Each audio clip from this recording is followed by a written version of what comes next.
Okay, Kevin, thanks for sitting down with us ahead of the next game. Let's start off with your final reflections on the Brecon match. I think probably the final reflections were that we got ourselves in a position to win the game and we didn't win it. So there is a sense of frustration that we didn't win that game. But I think that we take the positives from it. We take the positives on how hard we worked. I thought we worked extremely hard, especially in the second half. I thought that I didn't feel under any pressure. I didn't feel as if that a goal was coming from them. From our point of view, it was disappointing the way we lost the goal. We lost the goal from a set piece, a free header.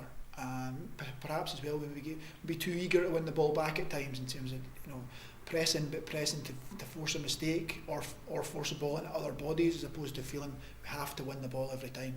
When that happened, we maybe gave away too many free kicks, gave Brecon opportunities to put the ball in our box, which we don't want to encourage.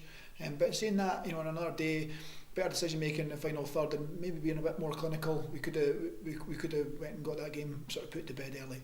But we need to recognise as well, certainly away from home, 1-0 up, we're expecting to win that game. Yeah. That sense of frustration, has that driven you and the players on this week? I mean, how's the preparation been? How's the reaction been? I think no matter what, even if you win a game, you still want to improve. No matter what you do, you want to try and be better the following week. You want to try and take positives from every aspect of your game, but you also look at areas where you can improve. Because if you're not improving, you're standing still. And I think that the most important thing for me is in my position is to make sure the players recognise the areas that we can improve on, try and work as hard as possible to improve on that, and then from there still expect the minimum that we get, which is the minimum is 100% effort, and when there's an opportunity to go and put our opposition under pressure, we do that. I think that we make sure that we hit our fundamentals first, and hopefully we can add a bit of quality to that at the other end. We'll talk about this weekend's opponents very shortly, Montrose. But before we do that, just like looking at the home record that we have, we're unbeaten in over 19 months. Do you find as a manager that you need to guard against complacency?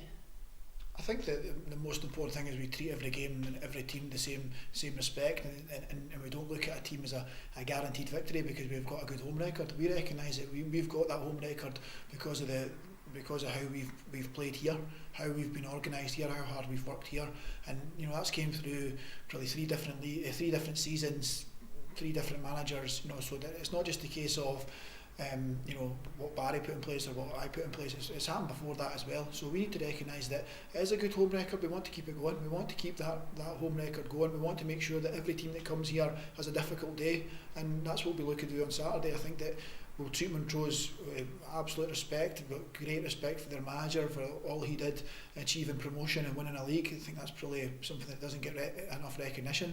And recognise that they're well organised and defensively they know their jobs. They've also got threats going forward. They've also got threats in the box. So we respect Montrose like we respect Brecon, and we prepared for them and we're ready to beat them. Oh, you're right.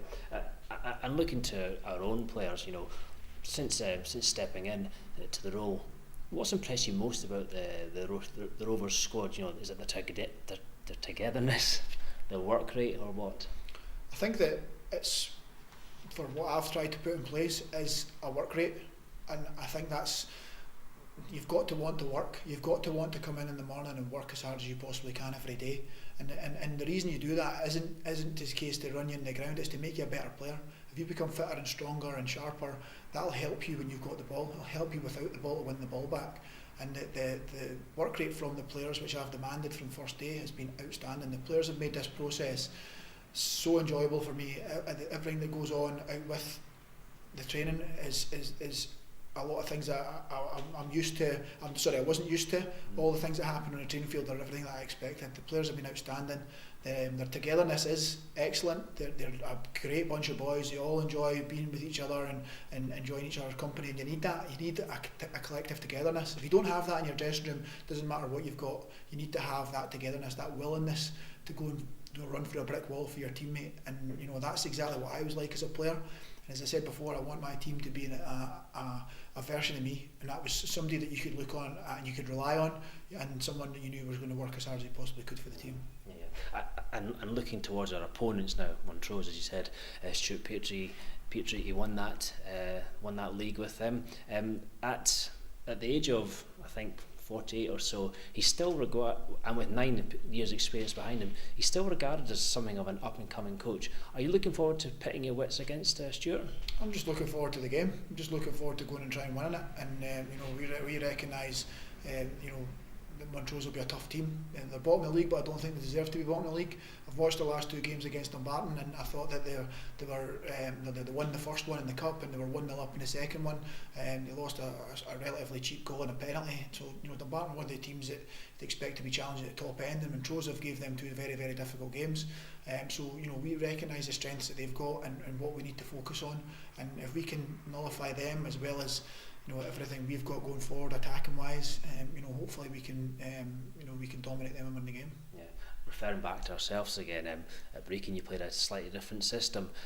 Was that encouraging to you that the players adapted well to the demands you placed on them by changing their formation? I think as a player you've got to be adaptable. You can't be rigid. You can't be someone who can only play in one position, especially the squad we've got, because at the end of the day, if we change the formation, 2 or 3 players are going to have to move places, and you need to be able to play in different areas. You can't just say I'm a right back or I'm a right midfielder or I'm a striker, because we don't have enough flexibility in the squad for that. We've got a small squad, so if we change it, people have to get moved about. But recognising as well where we felt that we could take our game on to Brecon. We felt as if we could have players in the wide area who are willing to get up and down, willing to run the full length of the pitch, and willing to give us a defensive job as well as an attacking job. Recognising in the middle of the park that we've got energy, we've got guys who love to work hard, and going forward we've got players that can cause any team at any level problems. Defensively, I thought we were excellent. I thought we got the back 3 right. I thought that every time the ball went forward, we won it, which is exactly what I want. I want us going forward, and when we attack the opposition's box and it gets cleared, we run the second ball. That comes from organisation, that comes from having a good shape about your team. So it doesn't matter if you play a back 4 or a back 3 or 5 in the middle or 4 in the middle, 3 in the middle. It's all about the players understanding their roles, understanding their jobs. I can't make decisions and worry about the consequences. I've got to make decisions which I feel are right, and if I feel they're right, no matter what happens, that's the most important thing, is that the players understand their jobs. They went into Saturday, everybody knew their jobs, everybody knew what they had to do, they knew their role with and without the ball.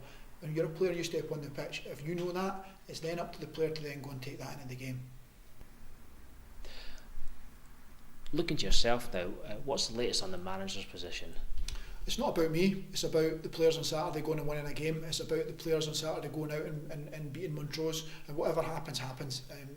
My main focus is not about moving things forward for myself, it's about getting the team ready and prepared for Saturday. If they go out and get a result on Saturday, I'll be absolutely delighted for them, because I think they deserve it for the effort and application they've given over the last couple of weeks. And I think that you work so hard, you put so much effort into training and recovery and making sure you're ready to go in a game, that you want that victory at the end of the week, you want that success at the end of the week. And if we get that on Saturday, myself personally, I'll be absolutely delighted for the players. I'll be delighted for every single one of them, because they deserve it. Great. And final question we always ask, injury news, anything major to report on the injury front? We have got a few injuries. We have got probably 4 players that are borderline, but I've got guys who are want to run through a brick wall for me. Guys who are declaring themselves fit when there may be no chance of being fit. I had a player on Saturday that was probably about 30% fit, and I had another player who got picked up an injury and stayed on because they want to do what's best for the team. They want to run through that brick wall, and that's exactly what I was like. It's exactly what I would want to do in that situation. I don't want to ever come off in a game. Obviously, there are times you need to come off if you've maybe ran yourself into the ground or you have got an injury. But if you've got a wee knock and you can get yourself through a game, that's what professional football is. You're never 100% as you walk on the field, but it's making sure that you can still give 100%. Great. Thanks for that, Kevin. Good luck for Saturday. Thank you.